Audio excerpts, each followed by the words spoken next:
Hey guys, welcome to shop. So we're looking side by side at a CZ P10 and a Glock 45. Now the Glock 45 is 9mm. This is basically, for those of you who don't know, this is a Glock 19 with a longer grip on it. Now, interestingly enough, when we look at trigger guard, these are pretty dang close in size. Now, what CZ does that Glock doesn't is the way the mag sits in the frame. The mag does not protrude beyond the bottom of the frame very much. Now, on a Glock, it does. So, magazine in, the Glock is ever so slightly taller than the CZ, but not by much. With the slides on, the Glock is a little bit taller.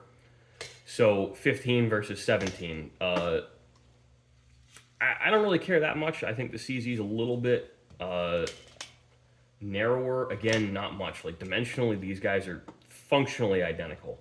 I can say that I carry the CZ P10 as my shotgun because I also kind of figure if I have to shoot somebody with it, I don't want to have to shoot someone with an expensive gun I'm really emotionally attached to. These are pretty much budget trash cannons. They're only marginally more expensive than the majority of the, excuse me, I'm still quite sick, than the majority of even Taurus handguns. So I'm not going to put them as really high quality firearms. They're cheap and serviceable. They are. If you don't know which is which, it can be hard to tell which barrel goes to which gun. This is obviously the CZ. This is the Glock barrel. They're very, very mechanically similar firearms. Like, other than the striker assembly, they're basically the same. All the parts work almost the same. Well, really, striker assembly, extractor, these look visually different, but they kind of work the same way. Now, the CZ has a much better trigger, and that's because they use a different sort of assembly for the, what's the word? The transfer bar. Excuse me. So the transfer bar on a Glock is one piece stamped steel. It's a hoop shape. In the CZ, it's much more rigid.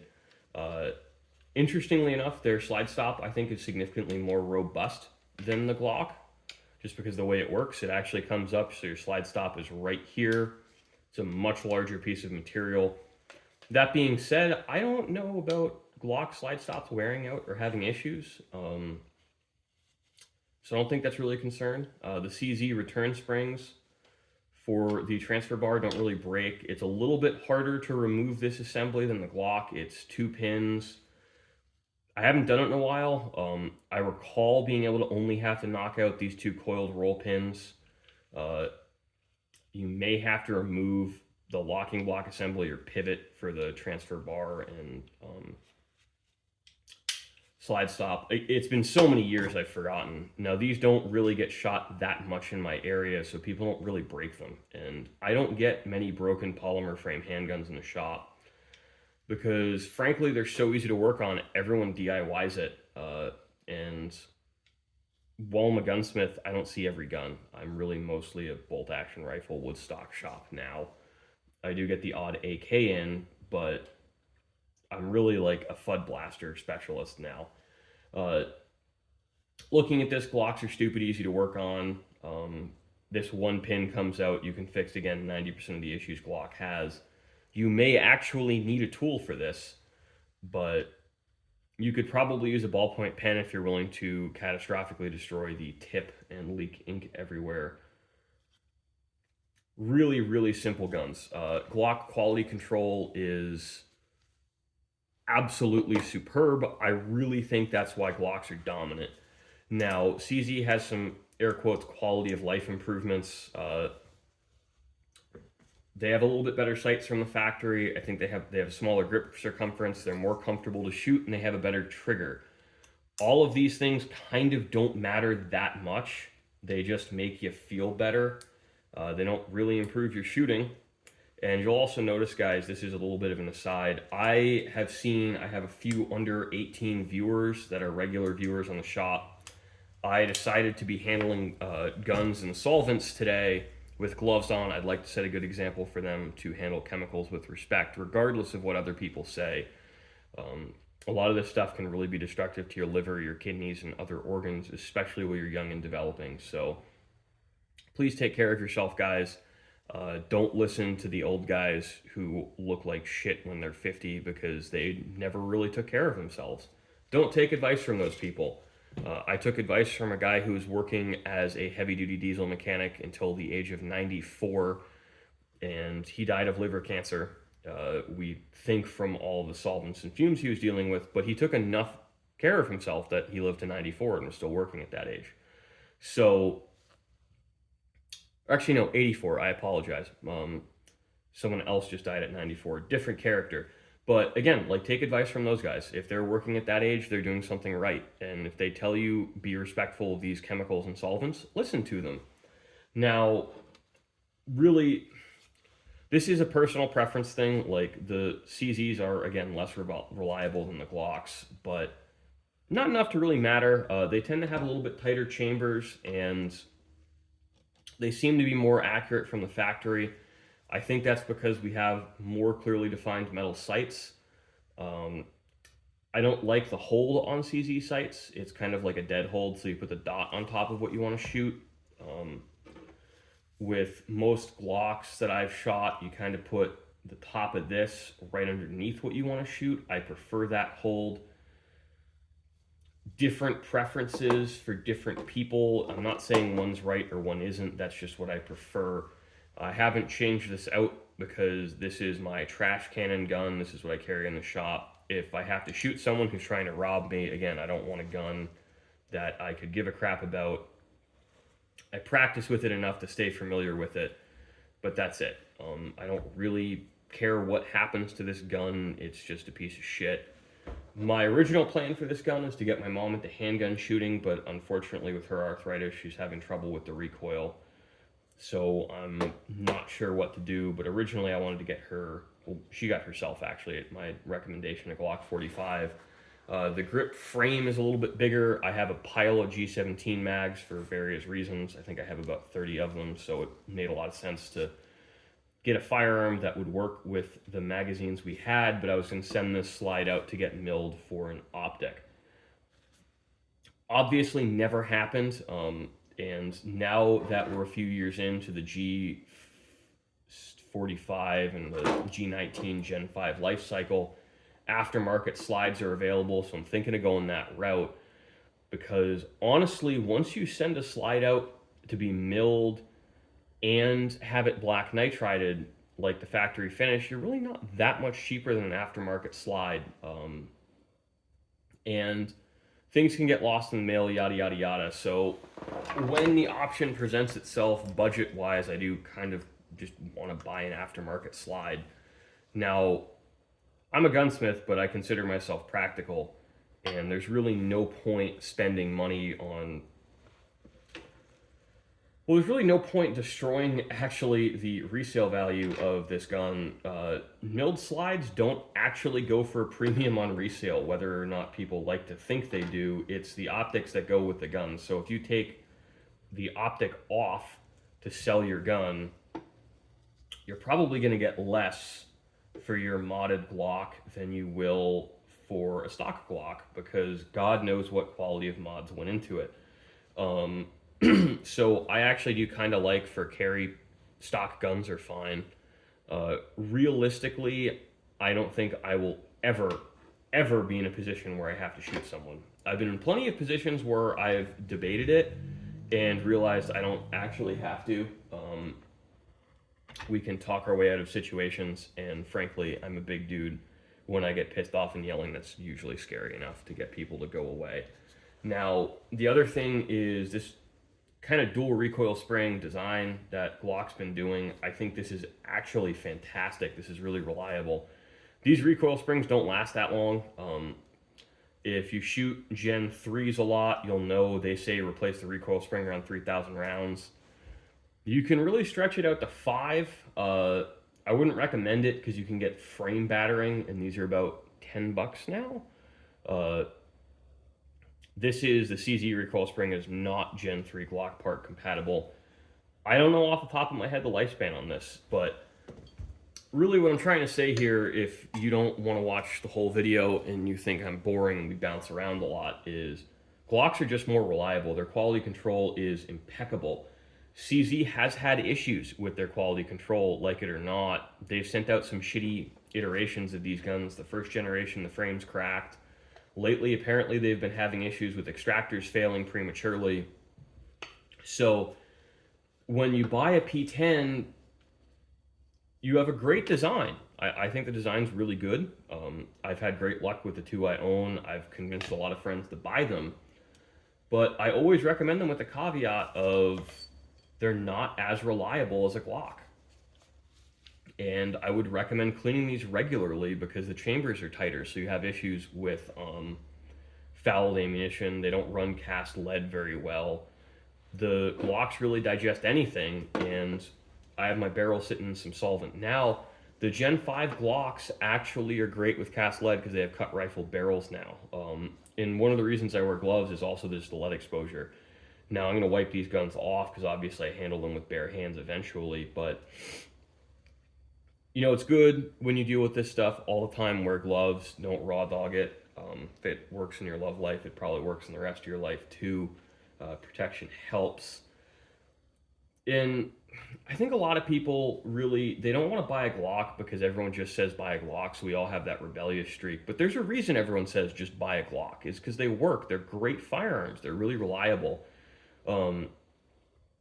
I think CZ addressed a lot of the things I don't like about Glocks, which is mediocre factory sights, but I don't like the hold on their sights. They have an excellent factory trigger. I really like that. I really like the ergonomics of them. Like the grip is just way more comfortable. We have a backstrap system that actually makes the gun more comfortable to shoot because this is your backstrap here. So I have a medium backstrap on it. This fits my hand really, really well. I can shoot very fast with these guns. Now, the Glock backstrap, ooh, I was smart enough to take them out. This just makes a large gun larger. I think we have large and ridiculously large. They're just not comfortable to use because they also increase the reach to the trigger. Now, you you can actually see I have never snapped this on. Not entirely sure. I refuse to read the instructions, but it's just like, that is not comfortable. I wear a large or an extra large glove, depending on the day, and that is just no bueno. Oh, I see here they have a pin pusher and an extra large pin to retain them, but I don't like it. The medium I could kind of live with, but I think the Glock is most comfortable in its factory form. Like, we all kind of come full circle. When I was younger, I was into the whole race Glock ideology, not ideology, but like hype. And I got into modding Glocks, and I think I got older and wiser and realized that my tweaked Glocks were less reliable than the factory ones. They didn't really shoot enough better to matter, so the only thing I'd upgrade on a Glock is the sights, but obviously this still has the factory sights because they haven't broken yet. And here's the thing, like, I carry a gun with a flashlight on it now, so I don't really care about light up sights or tritium sights. I think those were a thing before weapon mounted lights became a thing. Like, they're a cool selling point, but I feel like they're a waste of money. Get an inexpensive aftermarket fiber optic if you shoot during the day, or blacked out sights or 3-dot sights or whatever. Run a weapon light. It's a better use for your money, and you actually can see what you're shooting at in the dark.